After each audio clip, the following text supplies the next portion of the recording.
Traffic and weather together, brought to you by Granite Credit Union's new Dividend Plus checking account. Here's Josh Kitchen. In Davis County, still looking at some stubborn delays northbound Legacy Parkway. Those go through Centerville and clear up by Glover's Lane. Join the Utah Symphony for the greatest classical hits from the 1700s to today. Tickets start at $21. Get yours today at utahsymphony.org. I'm Josh Kitchen in the KSL Traffic Center. KSL weather, cool with a bit of an inversion trapping pollution on the Wasatch Front. Today's high 53. Tomorrow warmer with clouds moving in, and there's a chance of rain on Friday. Right now we're at 48 degrees under sunny skies at KSL News Radio 102.7 FM 1160 AM and KSLNewsRadio.com. Utah's news, traffic, and weather station. Inside Sources. Inside Sources. America's voice of reason. Boyd Matheson. On Utah's home for elevated conversation. Inside Sources on KSL News Radio. Republicans in the House of Representatives have unveiled their plan for an aid package to Israel. The bill will be spearheaded by none other than the new Speaker of the House, Mike Johnson. He's already bumped up against a little bit of opposition in the Senate from both Democrats and Republicans alike. The question is, what's in the bill? What are the roadblocks ahead? What does it actually mean in terms of what is happening inside of Israel and Gaza, as well as the impact it might have on other conflicts around the world? Let's begin. Think you know the news of the day? Think again with Boyd Matheson on KSL News Radio. So we want to dig in and get underneath the headlines just a little bit as it relates to these aid packages that are trying to work their way through the House and the Senate. In this segment of the show, we're going to get into the situation and conflict between the House of Representatives and the Senate in getting these aid packages passed. The question really is, will they be bundled together with packages for Israel and Ukraine linked together? Or will they need to be separated out as individual bills? And what does that look like? Are we actually setting ourselves up for one more fake fight and false choice? Does this actually lead us to the right solutions that we need for our own security as well as for our allies around the world? So we're going to dig into that right here off the bat at the top of the show. And then we're going to continue down that path in terms of what it actually means fiscally. Coming up at 1:20.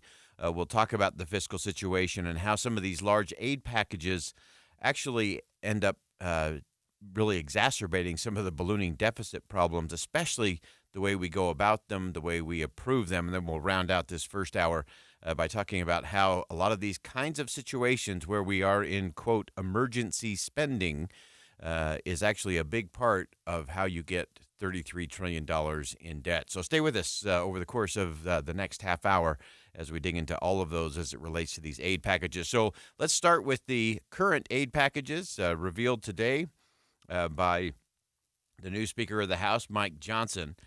He recently sat down with Kayleigh McEnany at Fox News and discussed the aid package to Israel and an interesting way that he would like to pay for it, including taking some of the money that had been set aside in some of President Biden's agenda items for increased IRS employees to go after those who are not paying their taxes. Here's an interesting exchange. My intention and my desire in the first draft of this bill is to take some of the money that has been set aside for the building and bulking up the IRS right now. They have about $67 billion in that fund, and we'll try to take the 14.5 necessary for this immediate and urgent need.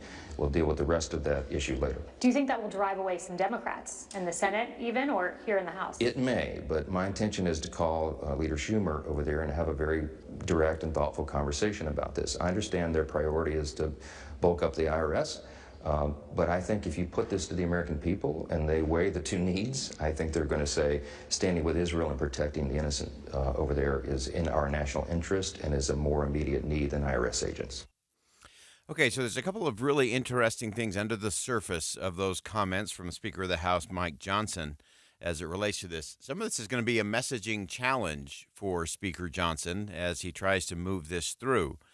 On the surface, it's pretty easy to dismiss and say, well, that doesn't make any sense to connect aid to Israel with cutting funding for IRS agents. When you start looking at the numbers and look at how this all came about in other packages that President Biden pushed through over the course of the last year, there was about $80 billion that was set aside to increase the staffing and the funding for the IRS. That did not meet with a lot of happy voices across the country. And so the White House has kind of tamped that down in terms of making that a real talking point. So now what Speaker Johnson is saying is, look, there's still $67 billion in additional funding for the IRS, and he's asking for 14 of that, which if you do the math, that still leaves $53 billion for additional staffing and resources for the IRS in order to pay for this funding to go to Israel. Now, I think it's a tough argument. It's a tough sell because you have to explain a lot. And as is typically the case in our nation's capital, when you have to explain, you're usually losing.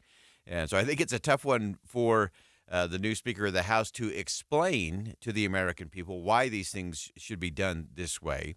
When you actually stop and go past the talking point in the headlines, it's actually not a bad thing.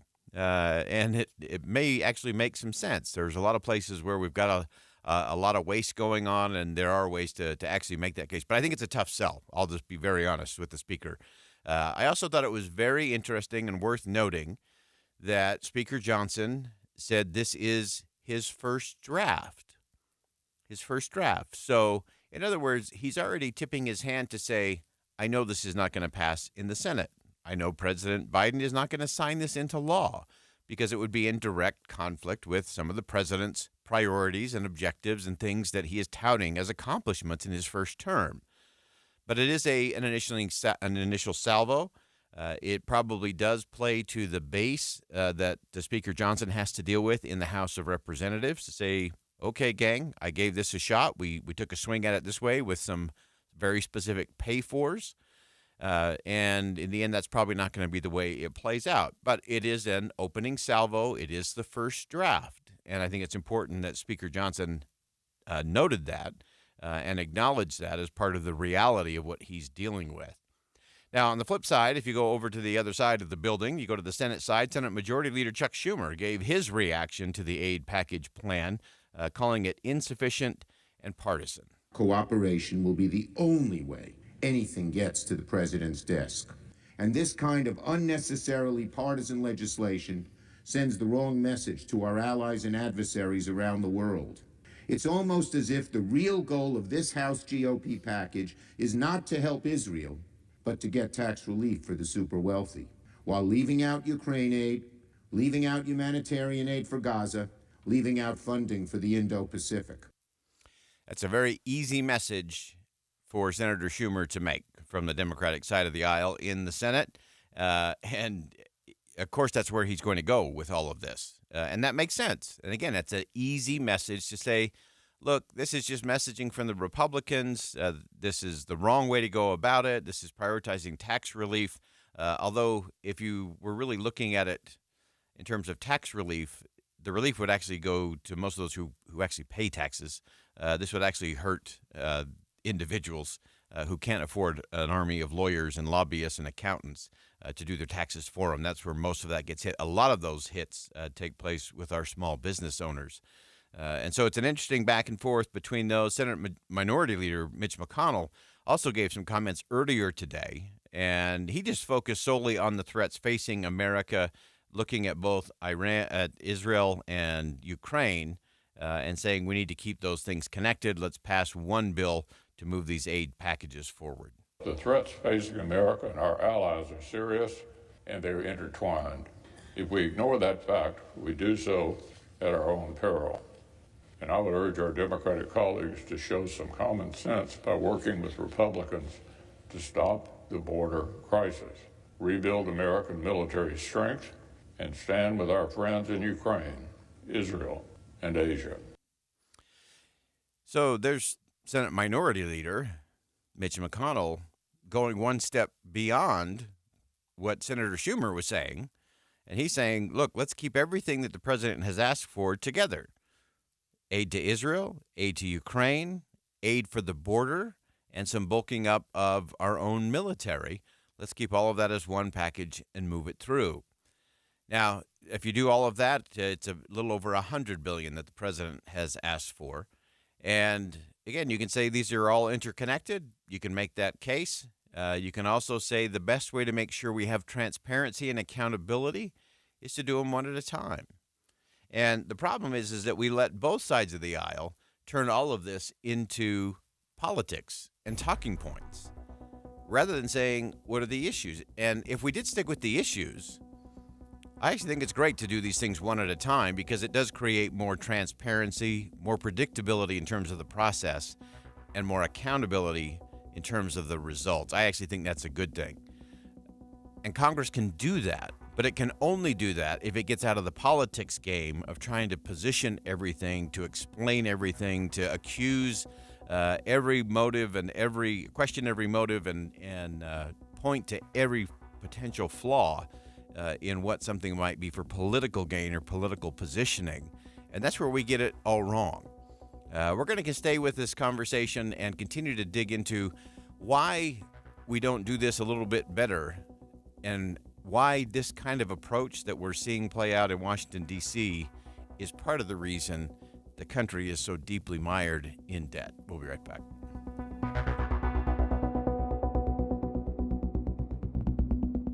Think again on Inside Sources with Boyd Matheson. Saturday, the BYU Cougars will be prowling the hills and hollers of Mountaineer Country. BYU, West Virginia. Join us for special extended pregame coverage as the Cougs shoot for win number 6 and a bowl bid. Saturday at noon on Utah's legacy home of the Cougars. KSL News Radio. Hey guys, are you over 30? Let's talk about testosterone and performance. Your testosterone can decline at an average of 1% to 2% a year after you turn 30. And Revive Men's Health have been experts at treating men with low testosterone and ED since 2011. We're the clinic guys come to when their current treatment isn't working. They have a complicated medical condition, or they're just not happy with their performance. We love what we do and the patients we care for. You can ask our patients. We did, and we have a 99% patient satisfaction rate this year. Our patients even tell us we're more affordable than their insurance deductibles and copays. Let's get to the bottom of your issues and fix them. That's what we do, and we do it really well. Book your T-Check and exam today. Call 801-263-7777. That's 801-263-7777. Or send us a private message at ReviveMen'sHealth.com. Home is your sanctuary, or is it? If you're tired of yard work, too much space to clean over multiple levels, listen up. Start enjoying home a little more with Nielsen Homes' newest single-level townhomes. Move-in ready without the thought of tedious yard work and close to all the things you love and enjoy. Nielsen Homes offers spacious, single-level, open-floor plans without stairs or yard work and a lower 5.5% interest rate. Nielsen Homes has been building homes across the Wasatch Front for over 45 years. They understand all stages of life and build homes to accommodate the things you need, paired with things you love. See their newest single-level living community in Davis and Weber County, close to golf, pickleball, and more. It's low-maintenance luxury single-level living. No stairs, no more lawnmowers, no yard work, no waiting, and no high interest rates. Visit Nielsen Homes Communities at nilsonhomes.com. Call 385-389-1160. Online at nilsonhomes.com. Advertising used to be simple. Your options were radio, TV, newspaper, and let's not forget the yellow pages. Now it seems like a tidal wave of options. Podcast, cable TV, streaming, OTT, CTV, audio networks, smart speakers. On top of that, you need digital marketing for your website along with SEM, SEO, display, video, YouTube, email, and all the social media platforms. Look, you're the expert in your business. Wouldn't it be nice to have an expert to market you? We are Bonneville Salt Lake, the local marketing and media company you know and trust. We reach customers across all digital and social platforms and have the reach of traditional advertising available as well. We find your customer anytime, any place, anywhere on any device here in Utah or anywhere in the world. We work to optimize your results with our in-house local team of experts, providing you with qualified leads, not just impressions. Contact us at aimyourdigital.com for a free consultation, including a complete digital audit with no obligation or cost to you. We are Bonneville Salt Lake. Your success starts at aimyourdigital.com. With the three things you need to know this hour, I'm Dan Bomas. First, a new tunnel at the Salt Lake International Airport means the walk to the gates won't be as long. Second, no matter what you may have seen in social media, there's never been an actual case of poisoned Halloween candy. And third, the Pentagon sending another 300 U.S. service members to the Middle East as the war continues between Israel and Hamas. Right now, 48 degrees and sunny in Salt Lake City. And back to Inside Sources on KSL News Radio. Hear elevated conversation on crucial issues. Boyd Matheson on Inside Sources. We're staying with the conversation as it relates to the unveiling of a new potential aid package to Israel, unveiled on the House side. We know it faces stiff resistance on the Senate side and has zero chance, I think, of getting to the president's desk for a signature.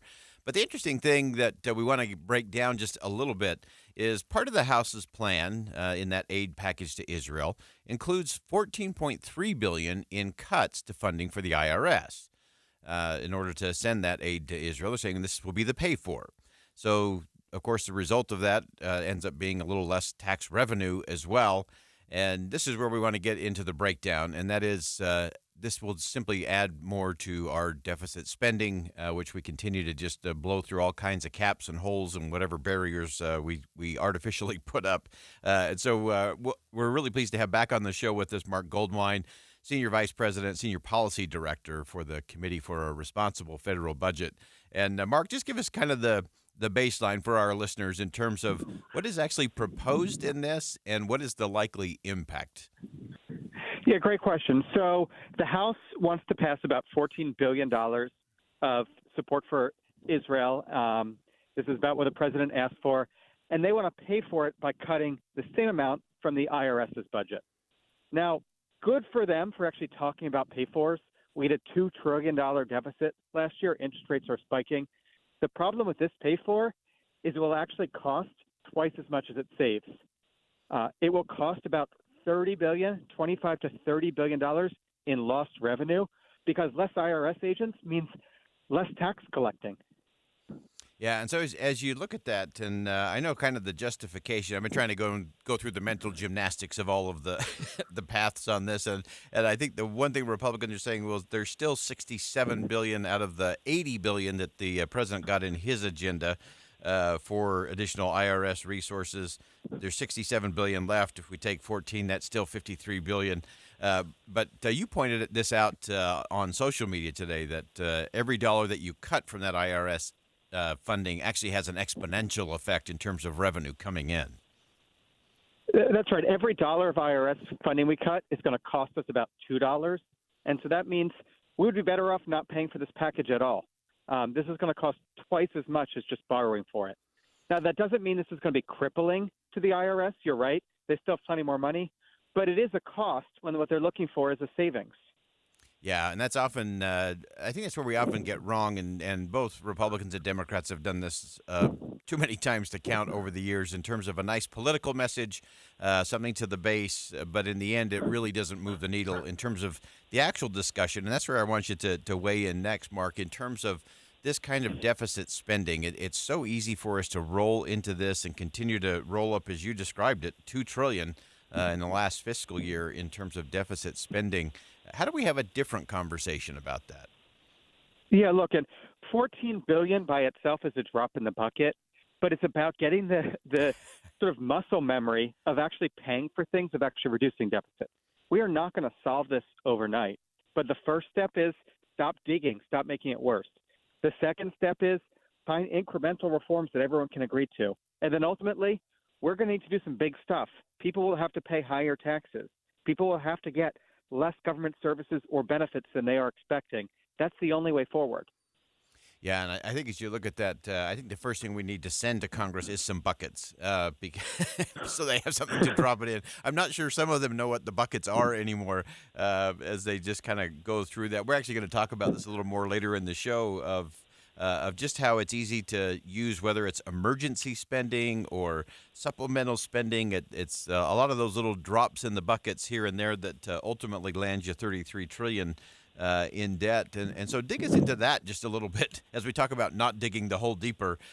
What is actually making that hole deeper, and how do we get to some of those things you described, Mark, as some of those incremental things that everybody can agree on? Well, I think broadly sort of two sets of problems we have. The one is that we have rising cost pressure from things like Social Security, Medicare, and interest on the debt. Those things are growing on their own because interest rates are rising, because the population is getting older, because of healthcare cost growth. And we're not raising enough revenue to pay for them.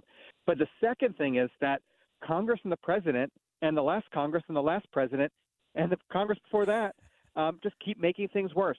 They keep passing tax cuts, and then they follow those tax cuts with spending increases, and they follow the spending increases with tax cuts, and they always have an excuse for, well, the other guy did it first, or, well, this is too important to pay for. And again, none of them in isolation are the reason we're in $33 trillion to the debt, but all of them together certainly are. Yeah. We often talk about it in the context of you don't get $33 trillion in debt through conflict. You get there through collusion or something in the name of compromise. It's really just, well, they did it, now it's our turn, and so we'll do it a little different. And whether it's increasing spending or decreasing tax revenue, it is interesting as you look at that in terms of the trajectory, in terms of the revenue coming in. It seems to keep going up. We've had some pretty record revenue coming into the IRS, and yet the spending has outpaced that. Again, both sides of the aisle. We're equal opportunity offenders here. How do we start to have a different conversation in that space? Sure. Well, the truth is we did have very, very strong revenue in 2022, but actually that's all gone. In 2023, our revenue not only fell, but it fell to below its historic average. So we really need to look at both sides of the ledger here. On the tax side, I would start with cutting tax breaks. A lot of these tax breaks are really bad for the economy. They create complexity. They create distortions. They drive up costs. On the spending side, I would start with lowering healthcare costs. There's actually a lot of ideas that both Republicans and Democrats agree on to get better value for our dollar in Medicare. And that's as good a place as any to start. Yeah, absolutely. Great insight as always, Mark Goldwein, Senior Vice President and Senior Policy Director for the Committee for a Responsible Federal Budget. And we're going to get those buckets, and we're going to put your logo on there, Mark, to help Congress get their priorities right. Hey, thanks for joining us today as always, Mark. Thanks for having me. All right. Again, that's Mark Goldwein. And we talk about, $1 billion here and $1 billion there, and Mark is exactly right. It's a drop in the bucket. I think the problem is we've lost the buckets. I think Congress has completely gone off the rails in terms of what those buckets are supposed to be, how those buckets are supposed to be organized and prioritized and funded. And then you can start looking at those little drops in the bucket in a little different way. Because there are things that, of course, we should spend on. And do we need to spend money on Israel? Absolutely. Support of Ukraine? Of course. And we need to get to all of those things, how we get it, and then how we make sure that there is a way to pay for it or there is a way to prioritize. All of you do that every single day around the kitchen table, or you do it when you're staring at your computer late at night to figure out how do we make it all work? How do we make it all add up?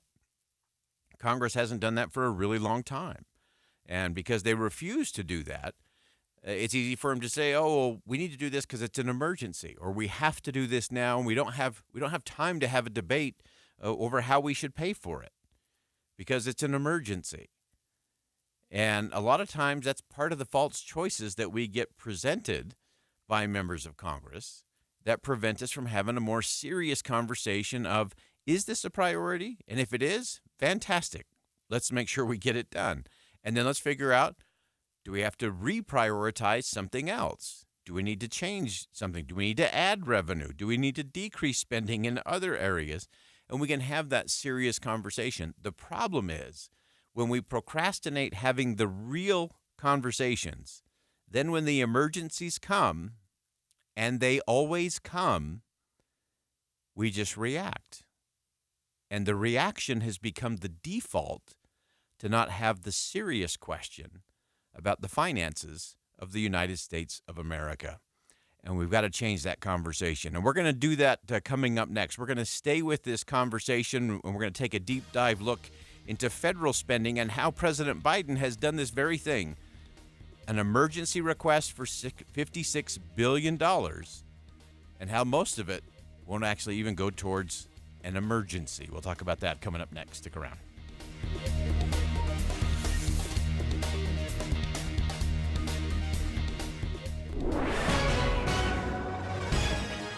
It's 1:30 at KSL News Radio. I'm Dan Bonas. KSL's top local story this hour.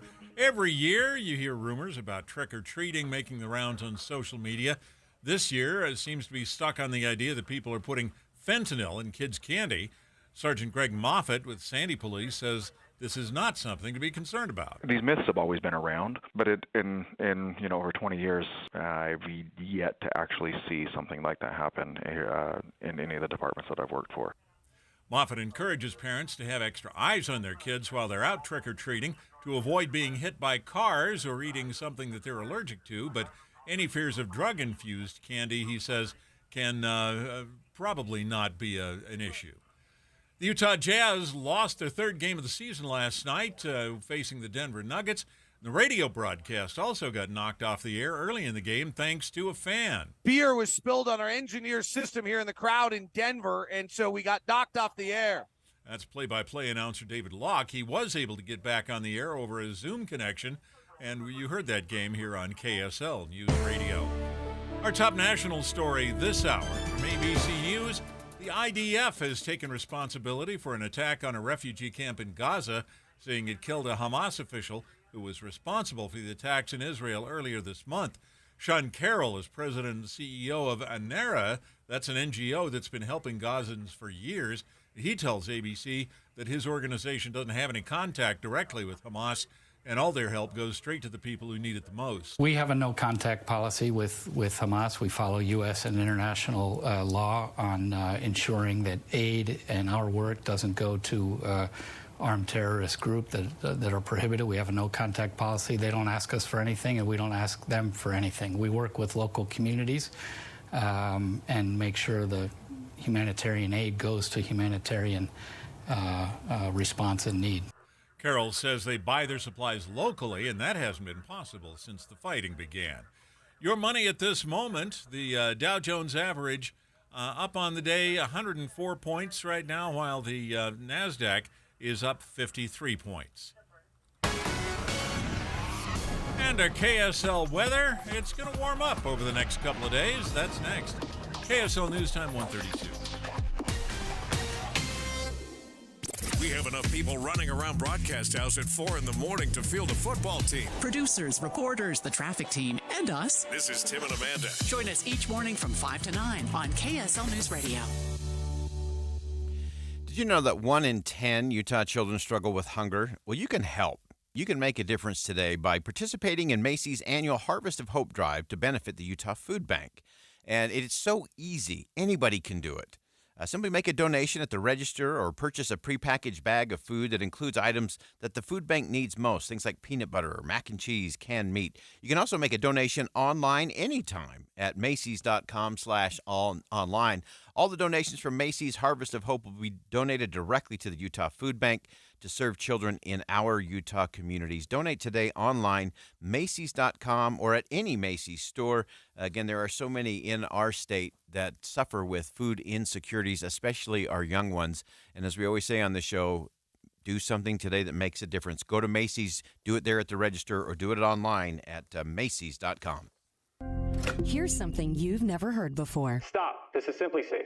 Introducing 24/7 Lifeguard Protection, only from SimpliSafe Home Security. Now, monitoring agents can see and speak to intruders through our new indoor camera to help stop crime in real time and for fast police response. Get 20% off any new system with Fast Protect monitoring at simplisafe.com/radio. Advanced home security, 24/7 professional monitoring for less than $1 a day. There's no safe like SimpliSafe. What's for dinner? Burgers? After last week, no thanks.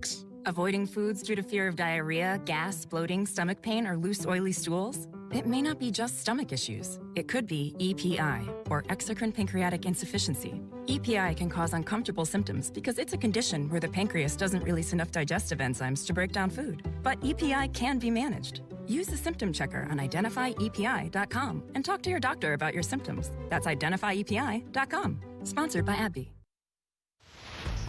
Traffic and weather together, brought to you by Granite Credit Union's new Dividend Plus checking account. Here's Josh Kitchen. We have a crash in Twilla, SR 36 Main Street near 1300 North. That's causing southbound delays back to 2000 North. Other than that, you're looking at good speeds up and down I-15. How do you know if you're getting the best deal on employee benefits? You don't unless you get free quotes from every insurance company every year. Visit shopmyplan.com to get free quotes. I'm Josh Kitchen in the KSL Traffic Center. KSL weather, cool with a bit of an inversion trapping pollution today, a high around 53, and warmer with clouds moving in tomorrow and Thursday. There is a chance of rain on Friday. Right now, sunny and 48 degrees. I'm Dan Bomas, KSL News Radio, 102.7 FM, 1160 AM, and KSLNewsRadio.com, Utah's news, traffic, and weather station. At Social Security, we are always thinking of ways to save you time and make things easier. That's why we created My Social Security. Opening a My Social Security account gives you secure access to your personal record and interactive tools tailored for you. You can see if you are eligible to receive benefits, view spousal benefit estimates, and compare retirement benefit estimates at different ages or dates when you want to start receiving benefits. Already receiving benefits? Use your account to change your address, set up or change direct deposit, get a proof of income letter, and more. In most states, you can also request a replacement Social Security card. Save time. Go online. Open a My Social Security account at ssa.gov/myaccount. Social Security, securing today and tomorrow. Produced at U.S. taxpayer expense. Victor deployed for the first time to Afghanistan in 2003. At 4 a.m, my phone rang. They said, "I regret to inform you that your husband was wounded in action." Victor sustained a moderate traumatic brain injury. I was doing school full-time, and I was also then caring for Victor. One of the most important elements of caregiving is taking care of yourself. I just didn't want to forget that I also had goals and that I also had a life. What I did is I challenged Victor to meet me halfway. There are almost 6 million military and veteran caregivers across the nation. We have our own journey, and we can fulfill that journey at the same time that we are helping our loved one. Visit aarp.org/caregiving for a free military veterans guide to navigate your caregiving journey and better care for your loved one and yourself. Brought to you by AARP and the Ad Council. Do you worry about how much someone drinks? Do you feel angry or depressed most of the time? Do you feel neglected or unloved? Do you feel you attract people who tend to be compulsive or abusive? Do you have money problems because of someone else's drinking? Are you afraid or embarrassed to bring your friends home? Do you feel that if the drinker loved you, she or he would stop drinking? If you answered yes to any of these questions, you are not alone. More than half of all adults have a family history of alcoholism. Not everyone trapped by alcohol is an alcoholic. Families and friends are suffering too. Al-Anon and Alateen can help. Call 1-866-200-0223 or visit alanon.org/help. Boyd Matheson divides rage from reason on Inside Sources. Well, as we continue the discussion about the spending, and of course we've been talking about foreign aid to Israel and Ukraine. Part of those packages would also include funds for the southern border to beef up military spending, things that have been depleted somewhat because of the war in Ukraine. And so as we look at all of that, one of the interesting things that Speaker of the House Mike Johnson has said, and it shouldn't be radical, but it's radical. He says we should pay for what we're going to spend by cutting something else. Now, we can have a great debate over what should be cut. He happened to throw out some of the funding, about $14 billion, that's designated to go to the IRS. Out of $80 billion that the president had designated in many of his packages there, it's down to about $67 billion left. And so that's where he's saying this is where we should cut. Now, you can debate that, but I think the thing that is a little bit stunning to me is that everyone's saying, well, no, we shouldn't talk about how we're going to pay for it because this is an emergency. We'll talk about that a little bit more as we go along, but all of this is part of the problem in terms of how we get to runaway inflation. how the cost of things continue to go up because government continues to pump all of this money into the economy through government spending, and it's hurting real American families. And so as we look at all of that, and in addition to the aid package funding that is currently the hot topic in Washington, D.C., both to Ukraine and to Israel, that we also have our own little thing that we need to do in the next 17 days, which is fund our own government. Again, radical stuff. And so what should we be looking at as we get to one more shutdown showdown in our nation's capital? Of course, with a new Speaker of the House, there are priorities that are going to be shifting, or strategies that might be shifting in terms of how the House goes about its business. They actually approved its first funding bill just days ago after the chamber reopened under Speaker Johnson, and it had to do with a partisan energy plan. So it's one of 8 bills that the Republicans hope to pass out of the House before November 17th. And so a couple of things to be watching for as we move towards, again, another shutdown showdown. And the question will be what gets done. My guess is that we will not have, maybe not an 11th hour, 59th minute shutdown showdown, but it'll get close. It'll get close. And then there'll be a stopgap measure that will probably take us into the new year.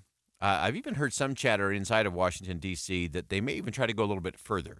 They may even try to push this all the way to April, when there could be some additional pressure applied to members of Congress to actually cut some spending. I know that is a radical thing to talk about cutting spending, but it's something that we need to have a conversation about. So that's one of the things to watch. How deep will the cuts be? Will the House put forward cuts that are simply too steep for the Senate to stomach? Or will there be some places where there is agreement? And you might remember that back when they passed the debt ceiling increase back earlier this year, there was bipartisan agreement that there would be some spending cuts. That's a good thing. So the question will be, will they stick to those? Part of the challenges that were faced by former Speaker McCarthy was that there were many in the Republican conference in the House that wanted to cut even more than that, and that began to be part of the unraveling of Speaker McCarthy. So how deep will the cuts be? Will they be within range of what was agreed to earlier in the year? Is that enough, or is that just window dressing on a much bigger problem? And it is a much bigger problem. We'll also have to continue to keep our eye on, of course, the funding for Ukraine, for Israel, for the border that we've been talking about throughout this first hour of the show today. And then the big question will be, what is the punt? I alluded to the fact that some are starting to chatter about maybe a longer punt.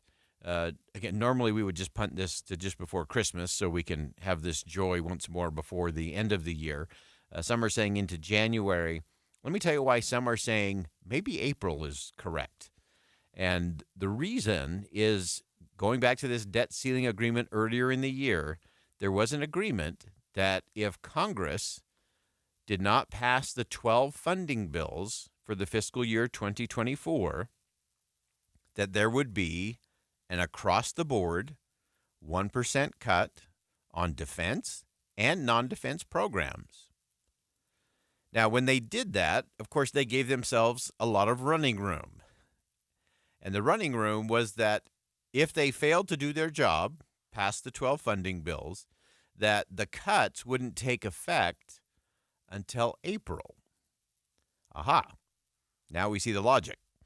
So if they punt the ball on this current crisis from November 17th into April, then April will sort of have a double whammy effect, in that if they don't get things done by April 1st, there will be an automatic cut.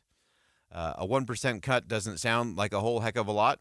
We'll go back to our metaphor for the hour, a drop in the bucket, and I'm not sure anyone in Congress knows where the buckets are because we haven't been using the buckets for a long time because we're just spending, and that's part of our $33 trillion debt problem. So the April 30th timeframe seems to be making a lot of sense to a lot of people on both sides of the aisle. It will create added pressure to get it done, to get the job done. before April when there would be automatic cuts, no congressional vote required. It would just automatically happen in April. So that will be an interesting part of the negotiations and an interesting part of the political tactics for both parties. And project it forward, look at all the other variables that will be in play when you get to April. We'll be well into 2024 presidential election cycle, House election cycle. About a third of the Senate, of course, will be up in that cycle as well. And so it will be re-election and election season. And so that will create a very interesting dynamic in terms of those conversations as well. So there's a lot to watch for as we march our way towards November 17th. None of the options are really great, but there are a lot of options that should be taken so that we can have a different kind of conversation when it comes to the way we're spending in this country and what that is doing. And part of it is this idea, again, you can disagree with Speaker Johnson saying, I want to take $14 billion from the IRS to pay for aid for Israel. You can say that's the wrong thing to take it from. You can make all of that. But the principle, get back to the principle. You all do this every day. When you say, wow, suddenly we've got to get a new refrigerator, or suddenly one of the children has to have an emergency appendectomy and you got a big hospital bill, what do? You reprioritize spending and say, you know what? We're not taking the Disneyland trip, or we're not going to buy the new car right now. We're going to make do. And members of Congress have been unwilling to have that serious, honest, realistic conversation for far too long. And because of that, they just declare everything to be an emergency, and then you just keep spending. And we're going to stay with that conversation when we come back. Is an emergency really an emergency anymore, or is an emergency just another way to spend money by a different name? We'll be right back.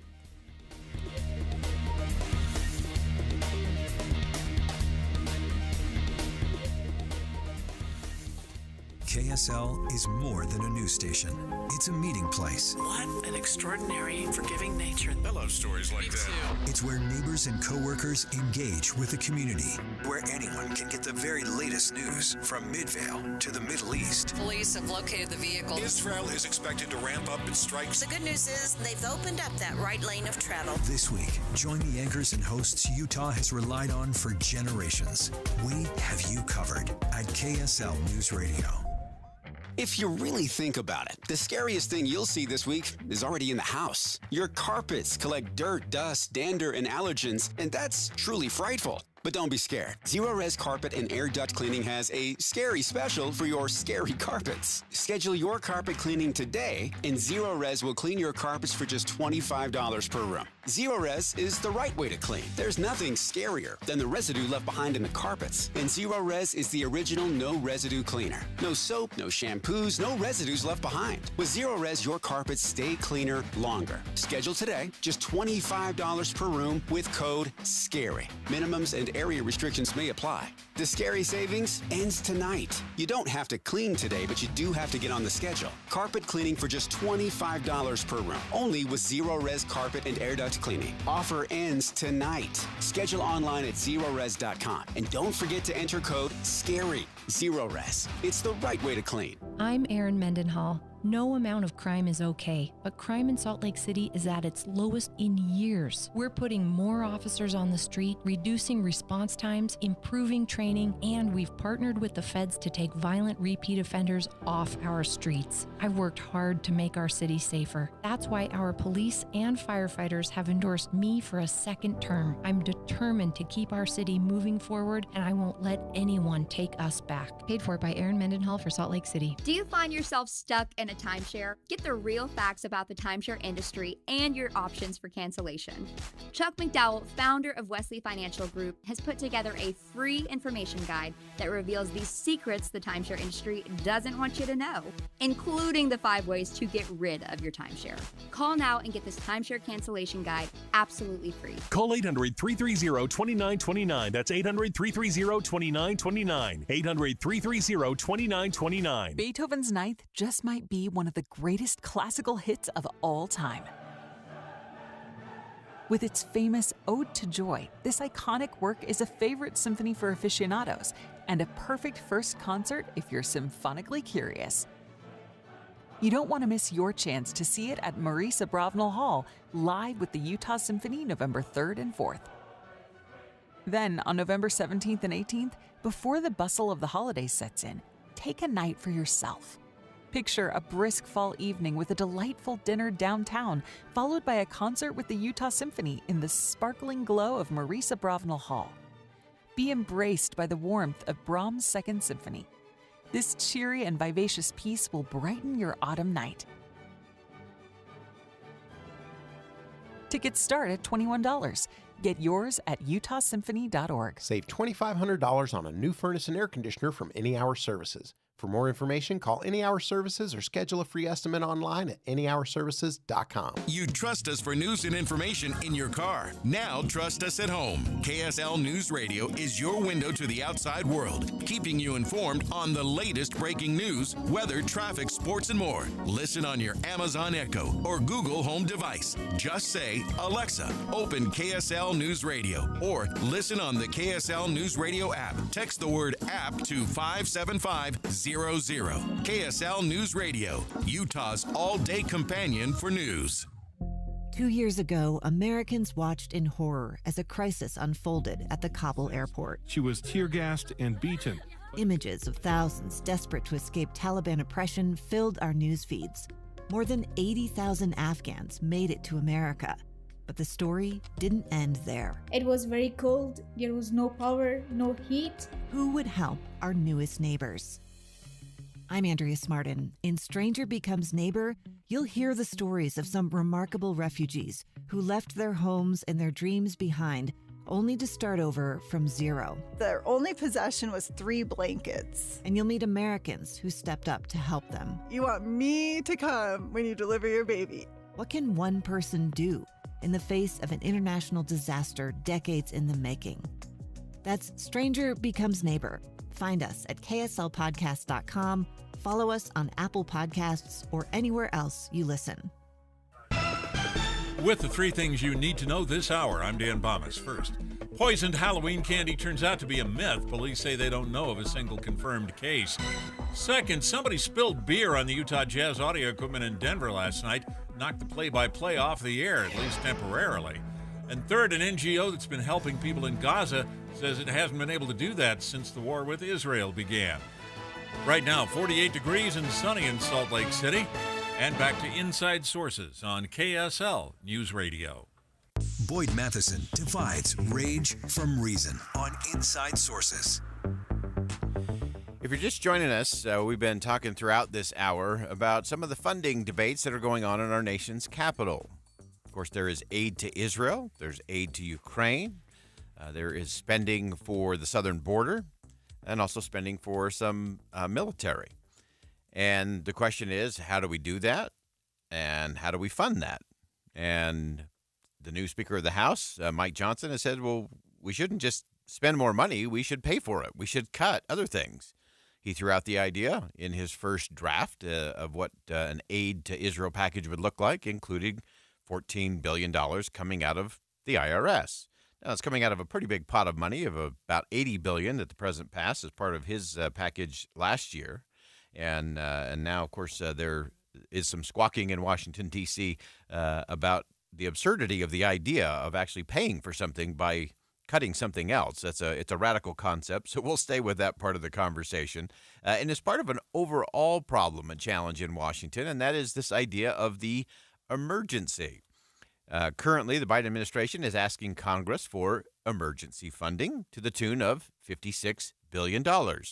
We can often say it's a drop in the bucket. I'm not sure where the buckets are anymore.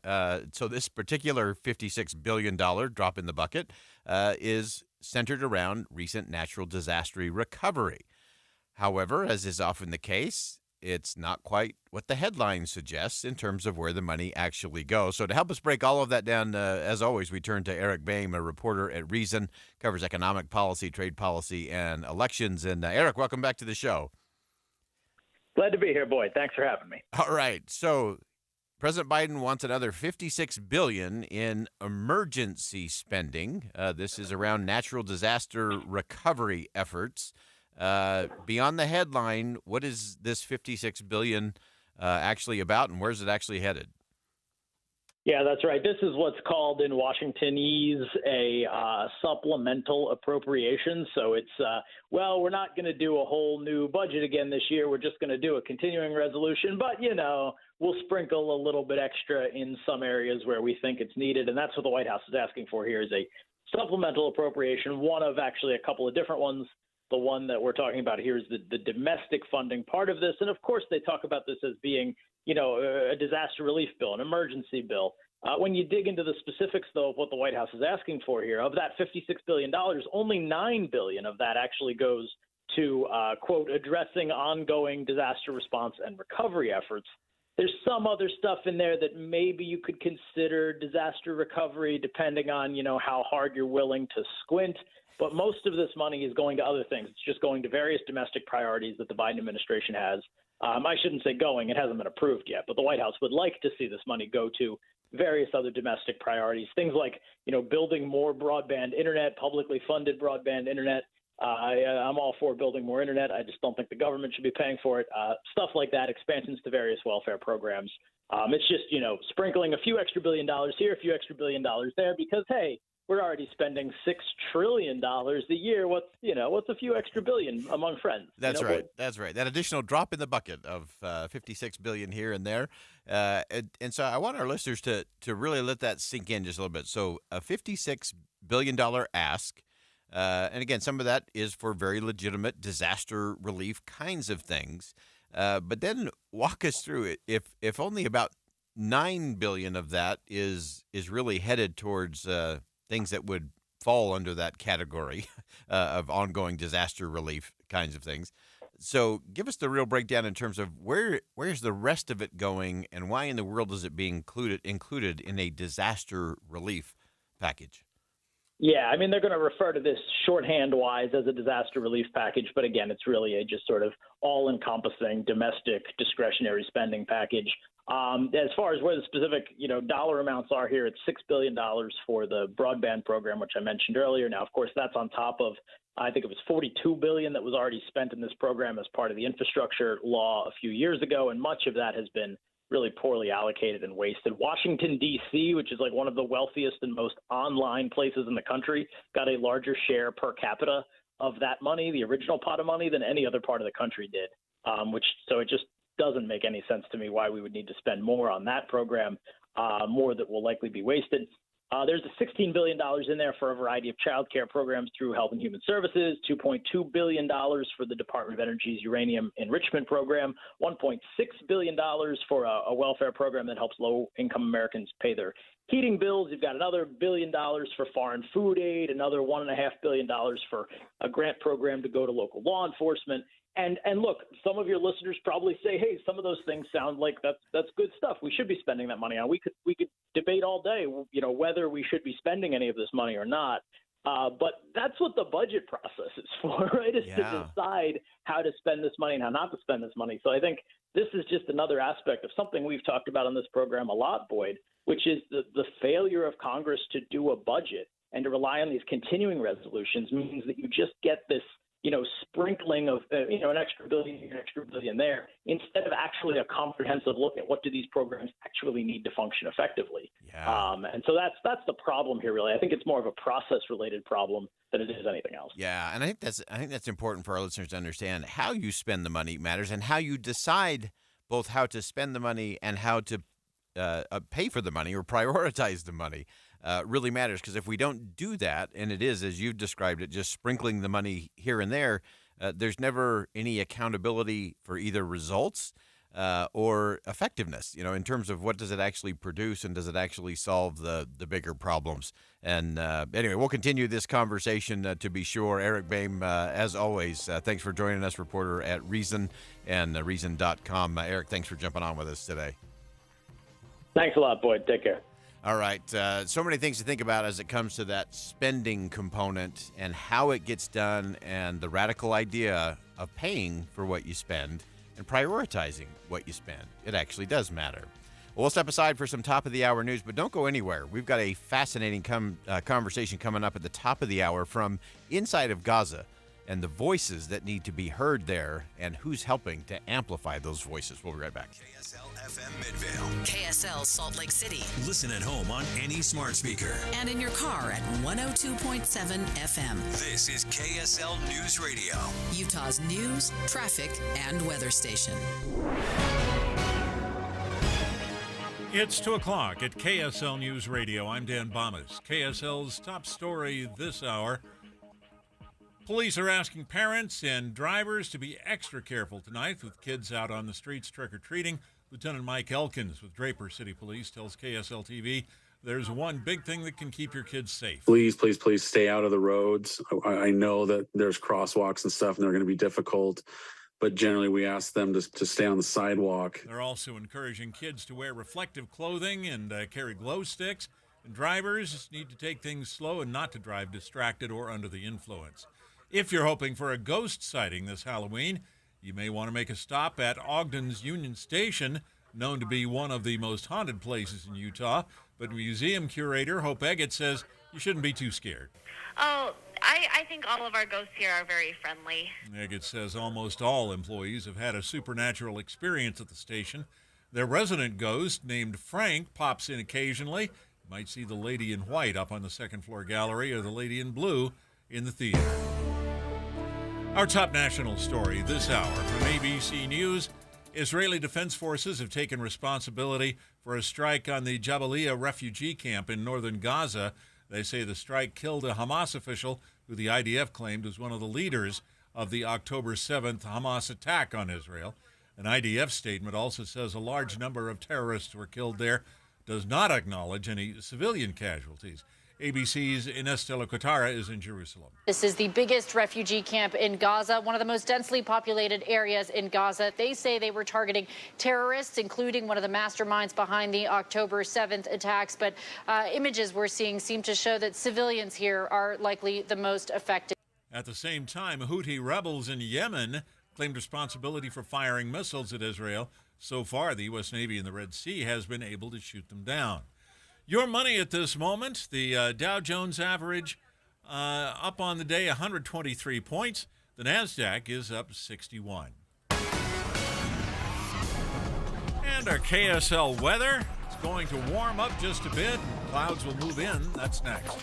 KSL News Time 2:02. Early mornings can be hard enough, just getting yourself going. We try to make it a little easier with news and weather from comfortable, trusted anchors and reporters. Join us on Utah's Morning News between 5 and 9 on KSL News Radio. Remember that first paycheck when you started working all those years ago? You looked at the net amount and thought, whoa, what happened here? Ah, the joy of taxes. It could be this way with your retirement accounts. You know how much you've saved, but if you haven't planned for Uncle Sam, you could come up short in retirement. With tax laws constantly changing, there's a lot you need to know to make sure you're not paying more than your fair share. Mike Stevens and the team at Capital Wealth Advisors can help you create a plan that shows you how taxes could affect you now and in the future. Set up your tax strategy session with Mike Stevens and Capital Wealth Advisors now. Call 801-210-5500. That's 801-210-5500. Make sure you know how these changes could affect you so you can avoid some of those whoa moments in retirement. Call 801-210-5500. Advisory services offered through Capital Wealth Advisors, LLC, a state of Utah registered investment advisor. Firm may not give tax advice. As the weather turns colder, this is when you need to get those new windows. So call Advanced Window Products. They'll replace your single-pane, rickety old windows with stylish, state-of-the-art double-pane windows with precision frames. You pick the style and color. They're custom-made right here in Salt Lake City. This company is so Utah. It's run by two guys who grew up here, Jake Weber and Utes defensive star Nate Orchard, the mayor of Sacktown with 7 NFL seasons under his belt. Great guys, great company building high-quality windows for 37 years. years. Unlike other companies, they build the windows, they install the windows, and they guarantee them for life. No middleman. There's Jake, Nate, and their team, and there's you. Saving on the highest quality windows. Right now, before winter, get $2,000 off 10 windows or more, and they offer 60 months, 0% financing. So call Advanced Window Products now. You could have stylish new windows in 8 weeks. 801-850-9100. 801-850-9100 or visit AdvancedWindowsUSA.com. When it comes to making plans, you are the best. What about those round trips that you plan in advance, which are perfect on your way there and perfect on your way back? Or those meetings with friends for which you make a group chat 3 months before so that nobody or anything is missing? Or your daughter's first birthday party. You planned it with such dedication that instead of the first, it felt like our 15s. The same way you plan each detail for those moments. Start planning to protect you and your loved ones from a natural disaster. Sign up for local weather and emergency alerts. Prepare an emergency kit and make a family communications plan. Protecting your family is the best plan you can make. Get started at ready.gov/plan. Brought to you by FEMA and the Ad Council. Traffic and weather together brought to you by Granite Credit Union's new Dividend Plus checking account. Here's Josh Kitchen.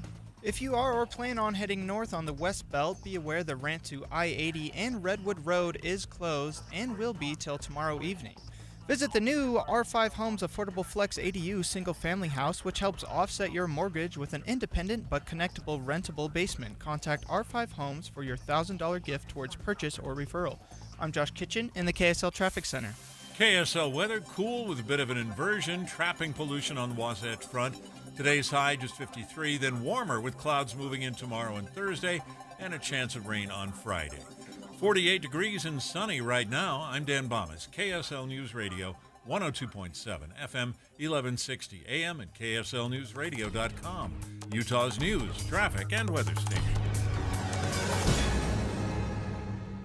Inside Sources. Inside Sources. America's voice of reason. Boyd Matheson on Utah's home for elevated conversation. Inside Sources on KSL News Radio. As the war in Israel continues to expand, there are many that are concerned about the plight of the Palestinians, the innocent Palestinians in Gaza. Palestinians there are unfortunately unable to speak out and have their voices heard due to Hamas control over the region. But one organization is providing a unique platform for many of these silenced voices to speak loudly and effectively to their fellow citizens. Let's begin. Think you know the news of the day? Think again with Boyd Matheson on KSL News Radio.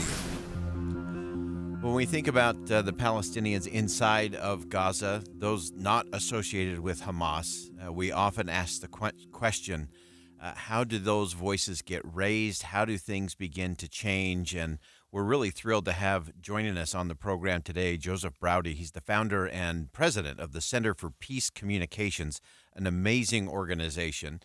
You may remember Jonathan Schanzer, who we have on this program regularly, is on the board of directors there at the Center for Peace Communications. And we're really thrilled to have Joseph joining us. And Joseph, thank you for joining us. And we want to talk about this initiative that is very powerfully called Whispered in Gaza.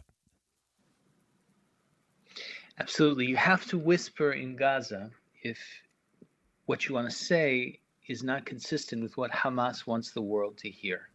They impose a media blackout on Gaza and make it so the only people who can speak openly are those who are willing to toe their line. And yet the majority of the population, as every survey poll of Palestinians shows, do not want Hamas to rule them. 73% of them think Hamas institutions are corrupt. 70% of them want some other ruling entity. And the one time they ever agree with Hamas is when there's a truce and they want Hamas to observe it. So their popularity plummeted even further when Hamas did what it brutally and tragically did on October 7th, triggering a war. Yeah. And so we wanted to find a creative way to let these voices be heard, which is their aspiration. And we figured out a sort of an out-of-the-box way to do it, and we called it Whispered in Gaza. Yeah, and so let's dig into that just a little bit. This has been really inspiring. I've been diving into all of this throughout the day today, and I know you've been sharing this message across the country and around the world. And so I just want to set for our listeners just tuning in that you've got the physical isolation because of the border closures there, but this bigger blockade, this communications blockade, this forbidding of the ability to express ideas or expose the realities that aren't supportive or validate Hamas's position is the real challenge. So explain for our listeners what you came up with in terms of this creative way to let those silenced voices really be heard. Well, if you identify yourself by name and you speak against Hamas in Gaza, you are going to wind up in prison, you'll be tortured, and your family will be tortured. And I might add that even Palestinians living outside Gaza, even here in the United States, if it's noticed that they have written anything critical of Hamas on social media, etc., though Hamas can't touch them, they go after their families back home. So what we did was to forge direct contact with current residents of the Gaza Strip, across the Gaza Strip, and interview them on condition of anonymity. And in honoring that commitment, by the way, everybody wanted to talk. As soon as people found out there was a way that they could speak anonymously, everybody wanted to say their piece. And what we did to honor the commitment was to bring together a wonderful team of animators and illustrators and musicians to create a visual representation of the stories their voices told. And what you have are 25 clips of stories of life under Hamas, from arbitrary arrests, extortion, violence, violation of personal freedoms, particularly those of women, shakedowns of local merchants. And what you're looking at is a sort of an adult cartoon of the real voice. It's kind of like the movie Waltz with Bashir. And we released them in 7 languages online, accompanied by a short article with each clip that cites opinion surveys in Gaza, human rights reports, and reportage that shows how the views and experiences you see in these clips are not aberrant, but are actually reflecting the experience and opinion of the majority of the population. Yeah, it's such a powerful representation and such an interesting way to digest and get a sense of all of that. And you mentioned some of the areas that you have talked about in terms of some of the persecution and the shakedowns, the treatment of women. I noticed there were also some of those clips that included just simple things in terms of access to health care or an ability to be protected when there is an incident or something going on. Describe that for us just a little bit. If you're a shopkeeper and you're not a member of Hamas, they're going to make you pay exorbitant fees to acquire your wares. So you're going to be crowded out of the market. If you want access to health care and you're not a member of Hamas, you're going to be waiting a long time, even for emergency surgery, because Hamas members, their families, their friends get preferential treatment. So it's a dictatorship. A lot of people don't really realize that because it hasn't been depicted that way in international media. Very corrupt, really not unlike any number of corrupt autocracies around the world. Only they're also dragging the population into wars that the population doesn't want and that they cannot win, while then hiding in bunkers, leaving civilians to suffer the casualties. And when the aid money comes in to rebuild the Strip, they steal it. And the leaders of Hamas don't even live in Gaza. They're in palatial villas in Qatar and in Turkey, and civilians pay the price. Yeah, such a a crucial conversation to be having and creating space for people to be able to speak truth to power without the threat of losing their lives or, as you said, the persecution of loved ones, whether that's here or anywhere else around the world, I think is such an important part of this story. And it's so easy when we just stick to the headlines to conflate everything into one thing, whether it's Hamas and Palestinian people or some of the things that are happening as a result of Israel's counteroffensive there into Gaza. And I think having these voices heard is such a crucial part of that, that I think the world has to really recognize. Give us just one last thought before we let you go, Joseph, in terms of what you hope the world, and especially those of us here in the United States, can think different or do different as they engage with the Center for Peace Communications.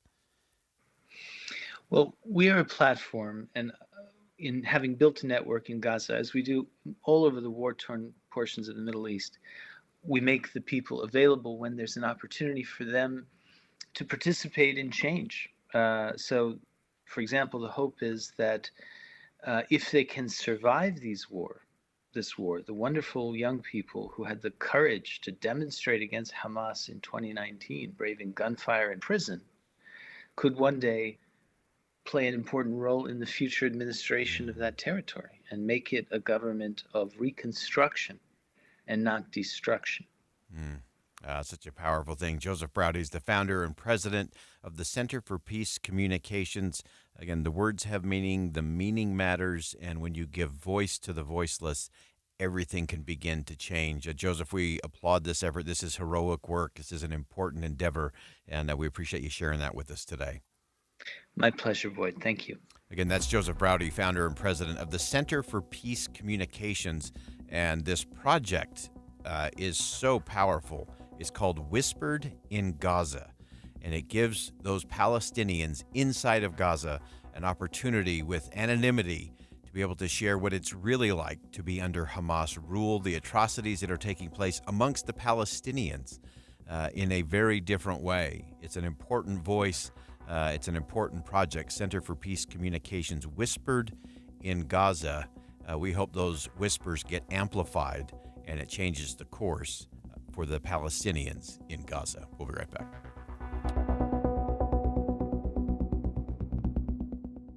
Think again on Inside Sources with Boyd Matheson. Saturday, the BYU Cougars will be prowling the hills and hollers of Mountaineer Country. Touchdown! BYU, West Virginia. Join us for special extended pregame coverage as the Cougs shoot for win number 6 and a bowl bid. Saturday at noon on Utah's legacy home of the Cougars. KSL News Radio. This is the lunch rush at your local deli. Orders are flying in. Online, on the phone, and in person. Order for Nick. So is it possible that fast internet could help your business outrun the rush? It is with Comcast Business. Up-leveling your speed with gig speed Wi-Fi, powering all your devices, and fast downloads and uploads, powered by the next generation 10G network. With Comcast Business, next-level speed isn't just possible, it's happening. Comcast Business, powering possibilities. Get started with fast speeds and advanced security for $59.99 a month for 12 months with a 2-year agreement. Plus, ask how to get an $800 prepaid card with a qualifying internet bundle. Call or go online to learn more. Ends 11/12/2023. Restrictions apply. Requires paperless billing and automatic payments. New 50 megabits per second internet and Security Edge customers only. Equipment, taxes, and fees extra. After 12 months, regular rates apply. Gig Wi-Fi requires gig internet and compatible router. If it's out of sight, it's out of mind. Even though that's an old adage, it's still very true today. And it's especially true of your old 401k. I'm Jeff Jr. with Trajan Wealth, asking you to get that old 401k in sight and out of the company you no longer work for. But don't roll it into your new 401k. That could be one of the worst things you do. Of course that's easy. But when has the easiest way ever been the best way? Instead, call Trajan Wealth and learn about all of your options, including a way to earn an upfront bonus of up to 25% for your future income just for rolling it over. That's right. You could earn up to a 25% bonus for your retirement income just for rolling that 401k over with Trajan Wealth. Don't roll that 401k into your new company plan. Don't do it without calling Trajan Wealth first. Call 801-899-7600 or visit TrajanWealth.com. Guarantees are based on the claims paying ability of the issuing insurance company. With the three things you need to know this hour, I'm Dan Bomas. First, police say poisoned Halloween candy is a myth, but trick-or-treaters being hit by cars is a real danger. Second, Ogden's Union Station, known as one of Utah's most haunted places, a woman who works there says the ghosts are friendly. And third, Houthi rebels in Yemen have been firing missiles and drones at Israel, while the U.S. Navy has been able to shoot them down from ships in the Red Sea. Right now, 48 degrees and sunny in Salt Lake City. And back to Inside Sources on KSL News Radio. Get deeper insights on the news from Inside Sources. Not in the face of an intensifying strategic competition in the Indo-Pacific and around the world. If the witness will suspend, and I ask that everyone again respect this hearing, we will suspend until the room is clear. That was sound from earlier today in our nation's capital, where protesters interrupted Secretary of State Antony Blinken's testimony during a Senate hearing to call for a ceasefire in Israel. The war has resulted in activists protesting all across the country on a wide range of perspectives. The interesting thing to me, though, is a recent study found that civics education doesn't result in more voting and advocacy or speaking out. But as demonstrated by today's protest, the problem in America may not be activism, and it may not even be voting. And so it's an interesting conversation in terms of what is civics and civics education really all about? Is it just about being an activist? Is it just about being a voter? I had a conversation yesterday with AEI Senior Education Fellow Rick Hess, and he said many of these new studies that point to no correlation in change of voting patterns or activism based on civics instruction in school may really be missing the point of civics education altogether. Here's what Rick Hess had to say. Some professors at Penn State looked at whether 18 to 22-year-olds in states that had put in place a civics test were more likely to vote. Frankly, it was not a very well done study. You might have studied the 4 million individuals. That would have required too much work on their part. So they just looked at states and they said, well, when a state changes the law, and it turns out they found no effect one way or the other, which is probably a consequence of how they studied it. But more fundamentally, the American Education Research Association thought the results were big news. They published them in a fancy journal. And what really is troubling about this is that the whole exercise misses the point. The reason we ask students to study civics is not so that we'll vote, so not that they'll be activists. America actually is doing pretty well nowadays at voting, perhaps thanks in partly to vote by mail. I don't look around America today and say, my gosh, we need more activism. We ask students to study civics that they'll understand how government actually works, what government can and can't do, what it means to understand your responsibilities as a citizen and to respect your fellow citizens. When I look around, I'm saying, boy, these are things that are in very short supply. I wish the professors actually cared enough to ask whether civics helps with any of that. Yeah, and to me, that's what we're often missing in all of this. That what's the desired result in all of this? It's not just about getting young people to show up and cast a vote a couple times, once every 4 years or once every 2 years or whatever it may be. One of the things that you pointed out in your piece, Rick, that I love, and I want to have you unpack it for us a little bit. You talk about civics in the context of helping students understand rule of law, personal responsibility, patience, willingness to work together, to compromise, deal with people who see things differently. Give us some perspective in terms of what should we be expecting out of our civics education? How do we actually get to that result? Sure. I mean, I think a good place for folks to start on this is to understand that voting, we sometimes talk about voting as good citizenship. It's really not. Voting is a right. It's your right to go tell the folks who are going to be mayor or governor or president what you want them to do. That's great, but it's selfish. It's actually about you. Civics is supposed to be about the other stuff, the hard stuff. For self-government to work, people's got to understand that if they want to play their music really loud, but the city council passes a law because it's annoying all their neighbors, that you've got to live with this, even if it's not your preference.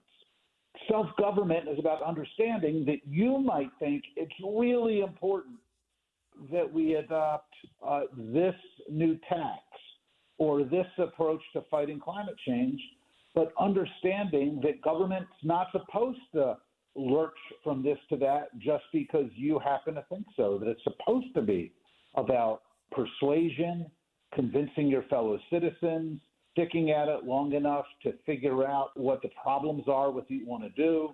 In fact, one of the problems with this mindset that government is about doing what I want today is, like we saw during the pandemic, it can lead to all kinds of ill-considered regulations and impositions. It can lead to government borrowing and spending trillions of dollars that maybe it doesn't need to. Self-government is ultimately about those things: patience, persuasion, understanding, that don't come naturally to the adolescent mind. And that's really what we've got to make sure we're teaching them. Yeah, and I would say it doesn't come natural to the adult mind either these days. So as you look at that process, and I love some of the other things that you pointed out in your piece in Forbes, that it really is helping. It's the hard work and heavy lifting. Civics is about teaching young people, separations of power, the branches of government and judicial review and all of those kinds of things. So how do we get to that different kind of conversation? Because I fear that we have conflated everything into either just an activist role or you just got to show up and vote role. And to me, that's missing the vast majority of what civics is actually all about. Yeah, no, it's a great question. And I used to teach high school civics a very long time ago. And for me, it's actually a lot easier, I think, than people imagine to get teenagers interested in this stuff. A really good exercise is that help kids think about things that have been done and how it would have been nice if we had stopped them from happening. So whether we're talking about Korematsu, segregation, it's easy to kind of start talking about even high-profile social justice-y things in terms of what government can do wrong when it gets involved, and how do we stay aware of that. It can be fun to have students go out and find out the kinds of things that people want to put into law today and have them start breaking down, well, what are some of the reasons maybe they wouldn't like to see those things put in place? Rather than lionizing just people who enact bills and have changed things, it is wonderful to spend time helping students look at examples of individuals who were restrained and humble. The number of times, students were shocked to learn that George Washington didn't want to be president for a third term, that this was an active choice, that the idea that, Cincinnatus would be a model, a guy who turned down the throne.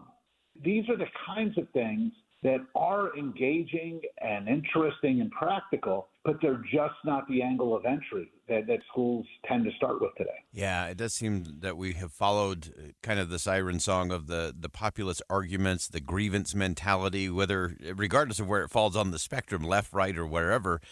We seem to be following those impulses. And I just want to end with this, Rick, because you also pointed this out in your piece. And part of helping young people understand civics, that respect for the institutions and the process and the rule of law, but also it's that ability to show what you just described, restraint, whether that's the impulses from the political right or the impulses of the political left. It's learning how to do everything else in between. That's the real test for civility and civics and for our society as a whole.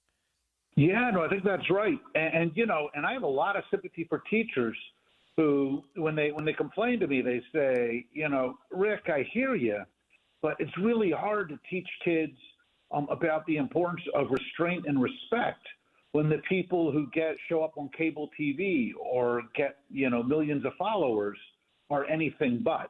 And I think that's a real issue. I think, this also partly speaks to how parents and community leaders and leaders of faith and the sensible elected officials out there really have to up their game when it turns to, figuring out how do we make it so that kids are seeing role models who model the values we actually value rather than these other things that the kids are seeing people kind of get famous for. That's my conversation with Rick Hess from AEI, talking about how do we actually get to these right kind of conversations. It's not that we need more activists or even just voters in the country.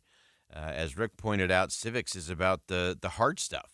It's the hard stuff that we do in our communities to get to the real tough stuff. It's not just what we see on the cable news that actually matters in the end. And so we have to get to that part of the conversation, or we'll be chasing a lot of irrelevant or interesting conversations at the expense of conversations that are actually important. All right, we'll step aside for some bottom-of-the-hour news. Don't go anywhere. When we come back, our friend James Wallner is going to join us. We're going to talk about what's going on in the Senate as it relates to the blocking of some of those military nominations and what actually could be done and what actually should be done. Stick around. We'll be right back.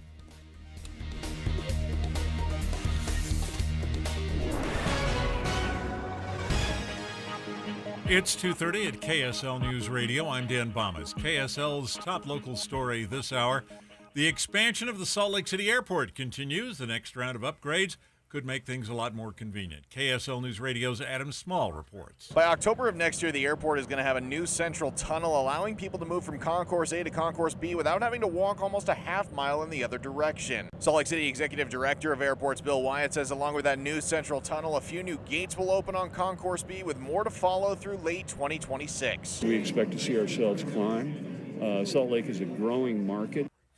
In the next decade or so, airport officials plan to build a third concourse with a train. Anybody using a scooter or bicycle on the University of Utah campus will now have to stay below 10 miles an hour. University police say a bad accident early this year put a couple of people in the hospital. If you're coming from the top of campus down, you can gather some pretty good speed, but you need to be able to stop, maneuver, and watch out for pedestrians, as pedestrians do have the right of way. That's U of U police spokesperson Brian Larkin. He says so many bikes and scooters have built-in speedometers, it should be easy to adhere to the new 10-mile-an-hour speed limit. Our top national story this hour from ABC News. During the daily White House briefing today, National Security Council spokesperson John Kirby announced that a record 66 trucks with humanitarian aid had entered Gaza over the past 24 hours. President Biden now expects to reach out to Jordan to discuss how to get more assistance over the border. President Biden will speak with His Majesty King Abdullah II of Jordan this afternoon to discuss further cooperation with Arab partners to address this worsening humanitarian situation. Even with the trucks coming in, it's been very hard for anyone, including American citizens, to leave Gaza. Your money at this moment, the Dow Jones average ending the trading day up 123 points. The NASDAQ was up 61 points. The S&P 500 up 27. Our KSL weather, we've got some pollution trapped in the valleys today. That'll clear up tomorrow, but clouds will move in above it. That's next. KSL News Time, 2:32. Start your days with knowledgeable, friendly voices telling you about the latest news and weather out there. Hi, this is Tim Hughes and Amanda Dixon. In the business of waking you up each morning from 5 to 9. On KSL News Radio. You know, Tim, when I tried to lose weight when I was younger, I think I did it mostly because I was self-conscious about the way I looked, in my 20s and 30s and even 40s. But when I lost weight with Soda Weight Loss 2 years ago, I did it because if I'm ever lucky enough to have a grandkid, I want to be around. I want to be strong. I want to be energetic. I want to enjoy whatever time I have left in the best way I can with my kids and maybe someday grandkids. And that required me to lose 34 pounds, which I did on Soda Weight Loss, and now I've kept it off for 2 years. Well, that increase in energy is going to help keep that weight off over time. It really is a self-perpetuating thing. My daughter, Amber, who lost 42 pounds, certainly found that to be true with her. And you're right, as you get older, you find different reasons for wanting to shed that weight, and you don't realize how much you've been burdened by carrying that around. This program can help you do it without counting calories, no pills, no appetite suppressants.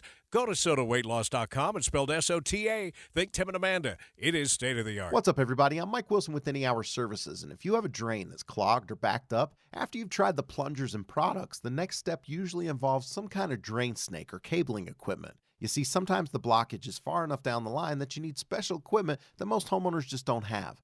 That's where the Drains Department at Any Hour Services can help. A drain snake can clear most blockages and get the water flowing again, and clearing blocked drains is what our Drains Department does day in and day out. So if you're a homeowner with a drain line that's clogged or backed up and you'd like one of our drain technicians to come and snake the line for you, it's only $29. Yep, you heard that right. Any Hour Services will snake any drain line with normal access for only $29. Sinks, showers, tubs, toilets, floor drains, laundry drains, even that sewer main line that connects to the city. We'll snake any line for just $29. For help with your drain issues, call Any Hour Services at 801-443-7700. You can Google Any Hour Services. You can even schedule online at anyhourservices.com. No one helps more homeowners than Any Hour Services. Traffic and weather together brought to you by Granite Credit Union's new Dividend Plus checking account. And here's Josh Kitchen. We have a rollover accident at 5400 South and 700 West. It's blocking the intersection and affecting all directions. Also a crash West Temple near 4th South. Live at the Eccles presents Straight No Chaser on Thursday, November 2nd, 2023 at the Eccles Theater on Main Street in downtown Salt Lake City. I'm Josh Kitchen in the KSL Traffic Center. KSL weather, it'll be warmer tomorrow with clouds moving in, and there's a chance of rain on Friday. Right now, we're looking at sunshine and 49 degrees. I'm Dan Bummis, KSL News Radio, 102.7 FM, 1160 AM, and KSLNewsRadio.com. Utah's news, traffic, and weather station. Inside Sources. Inside Sources. America's voice of reason. Boyd Matheson on Utah's home for elevated conversation. Inside Sources on KSL News Radio. Arizona Senator Kyrsten Sinema has proposed a way to approve the backlog of military promotions that have been stuck in the United States Senate, and most of that blame being pointed towards Alabama Senator Tommy Tuberville. The catch, of course, is that the proposal from Senator Sinema would actually change the rules of the Senate, could actually nuke all the Senate rules. Historically, that's something that we've frowned upon, is blowing up the Senate rules. But we want to dig into this, what it really is, and why it's even necessary, and why the Senate can't just use its own rules to actually solve the problem and do the work of the people. And so, as always, we turn to our friend James Wallner, Senior Fellow at the R Street Institute. And James, you've taken your pen to it once again to talk about this proposal from Senator Sinema. So give us what the proposal is, and then we'll start breaking down why that nuclear option may not be the best option. Well, thanks for having me. Senator Sinema has proposed a novel approach. She wants to get the Senate to pass what we call a standing order, which is it's a resolution that says we're going to do things differently in the Senate. So in this case, the resolution would specify that it is okay for the Senate to take the 300-plus military nominations, the promotions that Senator Tuberville is currently holding, and that resolution would wrap them all together, and it would allow the Senate to vote on them all at once. And so if the Senate approves Sinema's plan, it would, in essence, circumvent its current rules and adopt new rules for how to process these nominations. Yeah, and so ultimately you'd be doing all the nominations as a single vote, which really undermines the whole advise and consent portion of the program, as I understand it, in the Senate. That's correct. I mean, the Constitution says that the Senate has to give the president advice and consent on all nominations, including these military nominations. The Senate rules themselves specifically require the Senate to process nominations individually. The problem here is that the Senate doesn't want to do that. They can do it. They have the tools to do this. In fact, the Senate has processed some nominations that in the military department. Last September, they processed 3 high-ranking military promotions. So they can do this. It's not that they can't, but they want to make it easier. So they first tried to ask unanimous consent to waive the rules and just to kind of approve them really quickly. Tuberville is objecting to that because he doesn't want to give his consent until the Pentagon changes its abortion policies. So now, instead of unanimous consent, Senator Sinema is proposing again to use this resolution approach, the standing order approach, to in essence do the same thing, just make it easier for the Senate to process these nominations. The problem, of course, is that in doing so, she potentially risks nuking the rules, ignoring the rules, or otherwise circumventing the rules in order to confirm these nominees. And that's something that Sinema has opposed in the past. Yeah, and so let's break that down and just remind our listeners a little bit. So you've got Senator Tuberville. This has become very much a political shouting match that Senator Tuberville is putting our country at risk, threatening national security because he is a one-man blockade on all of these nominations. As you were just alluding to, that really isn't the case. It's more a willingness to actually follow the rules and actually just go through the process. Just walk us through that. That's correct. So technically, the Senate can file cloture on a nominee that's pending on its calendar, the calendar being just a fancy term for what's available to be debated. And these 300-plus nominations are currently on the calendar. Any senator can make a motion to proceed to their consideration. That's a simple majority vote. There's no filibuster that's possible there. And then once on the nomination itself, there's the threshold to end a filibuster is a simple majority because of the past uses of the nuclear option. So the Democrats can clearly do that, even if all Republicans oppose them, which they will not. And the time it takes to file cloture is merely 1 day. And then after you invoke cloture on them, you end debate, you have up to 2 hours of debate equally divided. And if the Democrats don't want to use their time, that means 1 hour. So that's 300 hours. And Tuberville has been doing this since February. And I would submit to you that 300 hours may sound like a lot of time, but if you start the clock in February, it actually looks like it's not that much time. But the Democrats are unwilling to do that. It seems like they would rather have the credit they want to get the benefit of attacking Tuberville instead of actually using the rules to process these nominations. And this is why this is such an important thing for us to recognize and understand, because you look at the headlines and it looks like you've got a single Republican senator who is, putting the whole country at risk, that is stopping this entire process.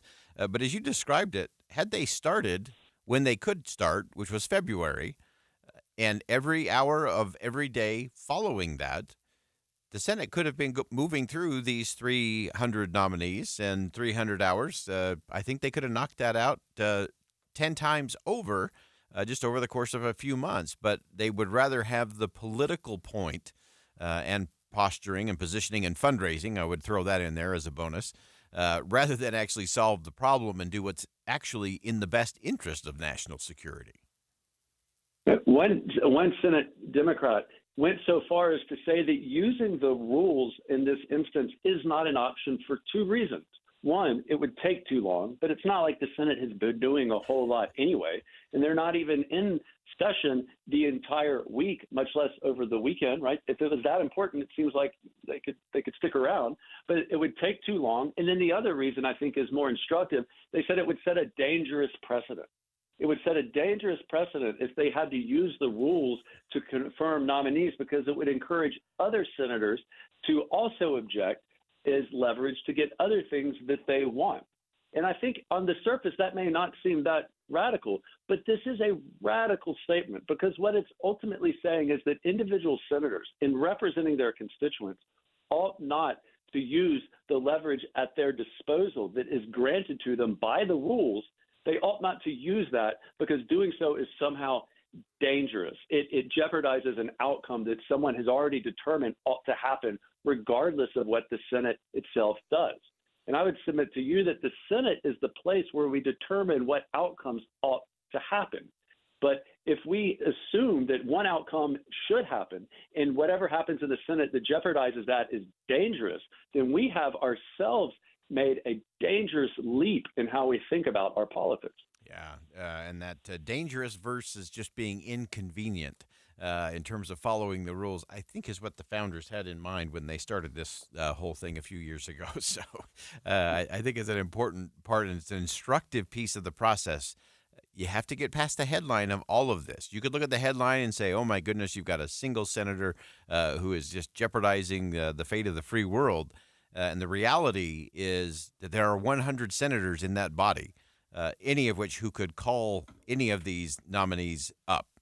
and begin that process. And they could do that all day, every day, until all of them were done. And it's just not that hard to actually follow the rules.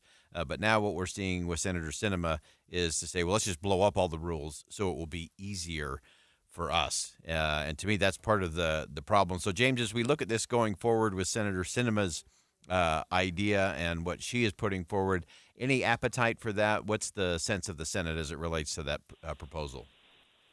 Well, her proposal has to first get 60 they say it has to get 60 senators to invoke cloture, to end a filibuster, because it's a resolution. And it's unlikely to get 60 senators because Republicans are rallying around Tuberville, it appears.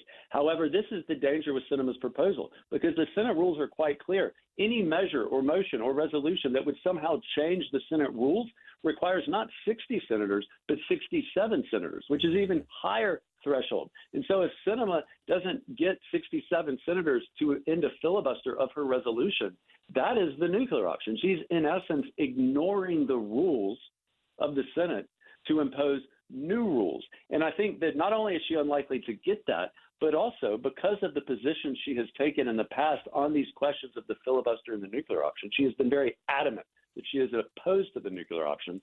If this idea becomes socialized, if it becomes widely understood and appreciated that she would be nuking the rules with this approach, it would be. It's very curious to see whether or not she would continue to advocate it and push it. But ultimately, what they're trying to do with this is not pass her resolution. Democrats, it appears, are trying to threaten Tuberville and say, if you don't give us your consent that we're asking for, which they're basically demanding, if you don't give that to us, then we're going to do this other thing. And so that they're hoping not to have to use this. They're hoping that the mere threat of using this is enough to get Tuberville to back down, which I would add is essentially what Tuberville is doing vis-a-vis the Defense Department. He is threatening to oppose these military nominations and objecting to unanimous consent efforts to confirm them in an effort to get the Defense Department to change its policy on abortion. What he is doing tactically is the same thing as what the Democrats in Sinema are trying to do vis-a-vis him. The only difference is Tuberville's not breaking any Senate rules in doing so, unlike the Democrats and unlike Sinema. Yeah, fascinating stuff. James Wallner, Senior Fellow at the R Street Institute. Always appreciate the perspective and helping us get beyond just the headlines of the food fight in our nation's capital. James, thanks for joining us today. Thanks for having me. All right, that's James Wallner from the R Street Institute. Get past the headline. It's not always what it seems, and often when they're screaming that something has to be done, it just makes it a little more convenient for them. All right, we'll step aside. When we come back, you're going to get some surprising news from a surprising source as we round out the program today. Stick around. We'll be right back. Introducing Yes, Heating, Air Conditioning, Plumbing, and Electric. We're bringing all of Utah's favorite HVAC, plumbing, and electrical brands under one roof. Maximize your energy savings with a new energy-efficient heating and cooling system from Yes. Call today and get up to $2,000 off your new system, plus a free Google Nest Learning Thermostat. For all your heating, cooling, plumbing, and electrical needs, you can always count on Yes. Proudly serving Utah for more than 45 years. Call now or visit theyesmancan.com for details, terms, and conditions. Let's head out. The theater's about to close. Wait, what does that sign say? Warning, watch your step? No, next to it. If you are 60 or older, you may be at increased risk of serious consequences from RSV, respiratory syncytial virus, compared to adults younger than 60.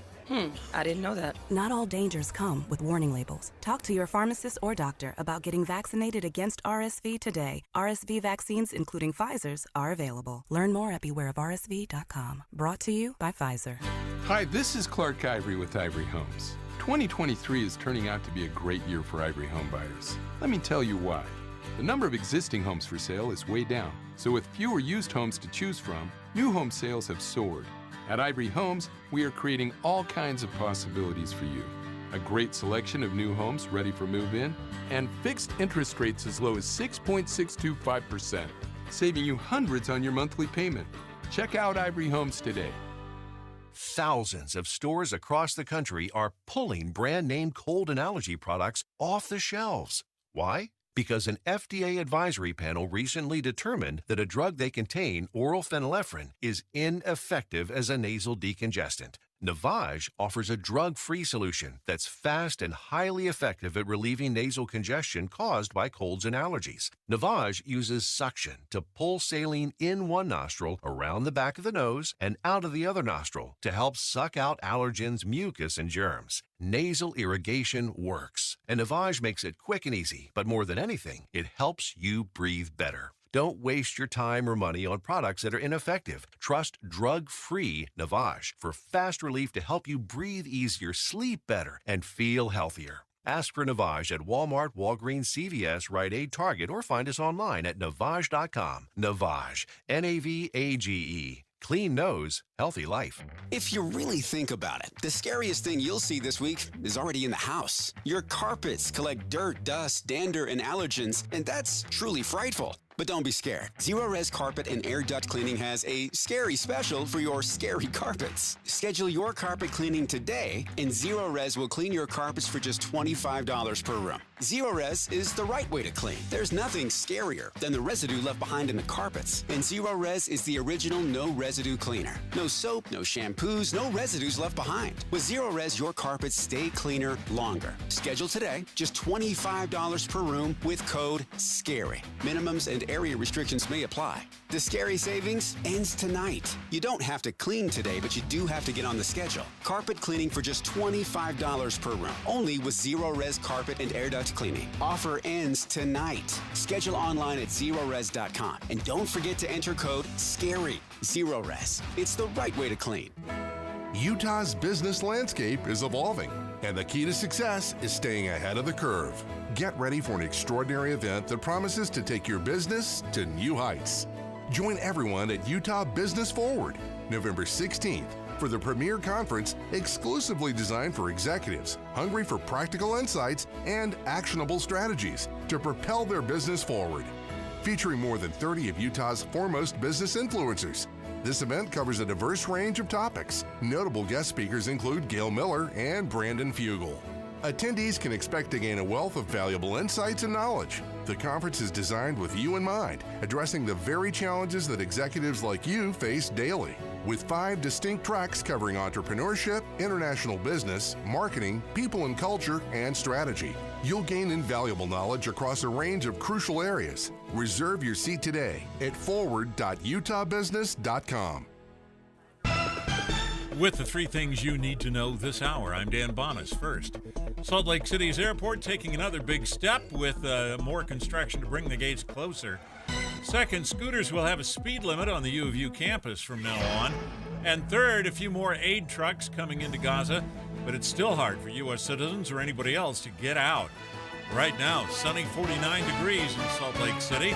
And back to Inside Sources on KSL News Radio. Hear elevated conversation on crucial issues. Boyd Matheson on Inside Sources. Welcome back to Inside Sources. Great to be with you today. As always, I am Boyd Matheson, and as we round out the program today, there's a lot of scary stuff on a Halloween day, and most of them are not the stuff we see on the Halloween mix. It's a lot of the stuff that happens in our nation's capital. That's where a lot of the real horrors are taking place.